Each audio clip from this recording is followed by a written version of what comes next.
all of you are in my heart.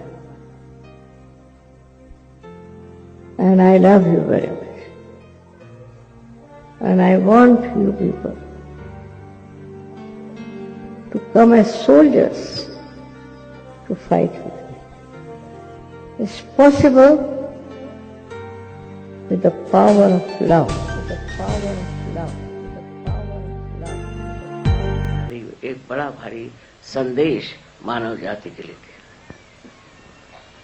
और दूसरा, हम जो है ये क्षम से बिल्कुल उल्टा अर्थ रखता है।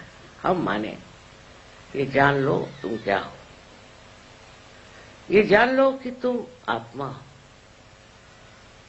तुम ये शरीर मन बुद्धि अहंकार आदि उपाधियां नहीं, पर तुम आत्मा हो। और इस हम को जान करके आप समझ लोगे कि मैं आत्मा हूं।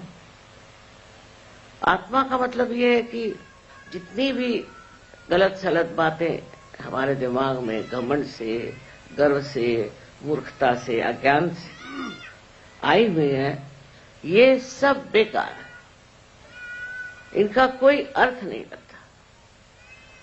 तुम साक्षात जब स्वच्छ आत्मा हो, सो इस आत्मा में ये सब चीजें आती नहीं और तुम अत्यंत पवित्र हो।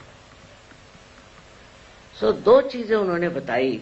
एक तो ये कि आप सबको क्षमा कर दो।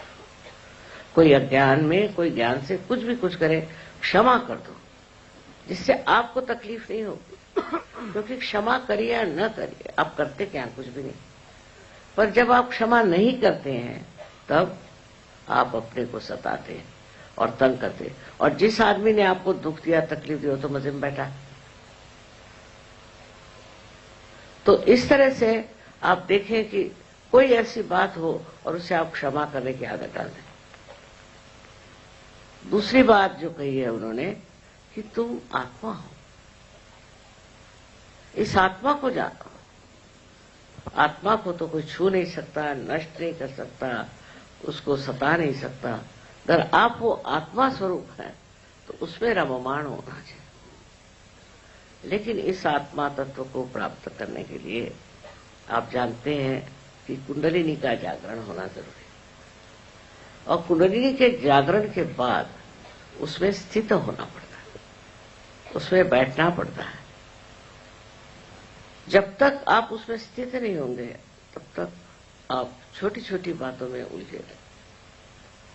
तो अपने में समाना आना चाहिए, अपने ही अंदर समाना चाहिए।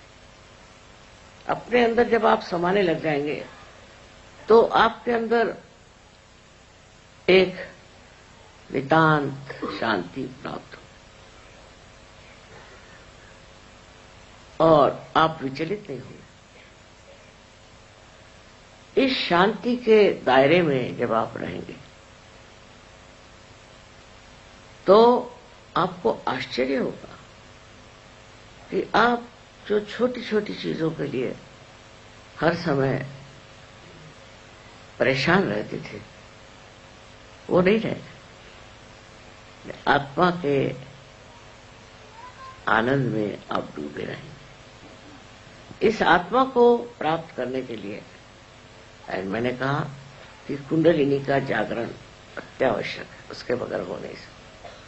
पर होने पर भी, जागरण होने पर भी लोग भटकते रहते, तो भी वो गहन नहीं आते। तो केंद्र बिंदु अगर आपका आ गया है और उसके और लक्ष्य करके अगर आप देखें तो आप समझ जाएंगे कि ये आज्ञा चक्र आपको घुमा रहा है। इस आज्ञा चक्र की वजह से आप चक्करों में पड़े हुए, विचारों के चक्करों में पड़े हुए, नाना तरह के उपाधियां इससे लग रही। पर जब इस आज्ञा चक्र को आप लांघ जाएंगे, इससे परे आप चले जाएंगे, तब आप में ये जो व्यथा है ये खत्म हो जाएगी। इसलिए आज्ञा चक्र का महात्म्य माना जाता है। यहां तक कि बाइबल में लिखा हुआ है कि जो आदमी माथे पे टीका लगाकर आएगा वो बचेगा, लिखा है साहब। वो सहयोगी होंगे और कौन होगा?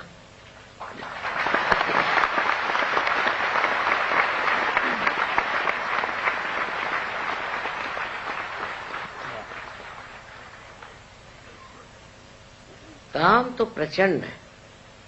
वो 12 आदमी थे, आप लोग हजारों हैं, लेकिन एक एक आदमी ने वहां जो मेहनत की है उसके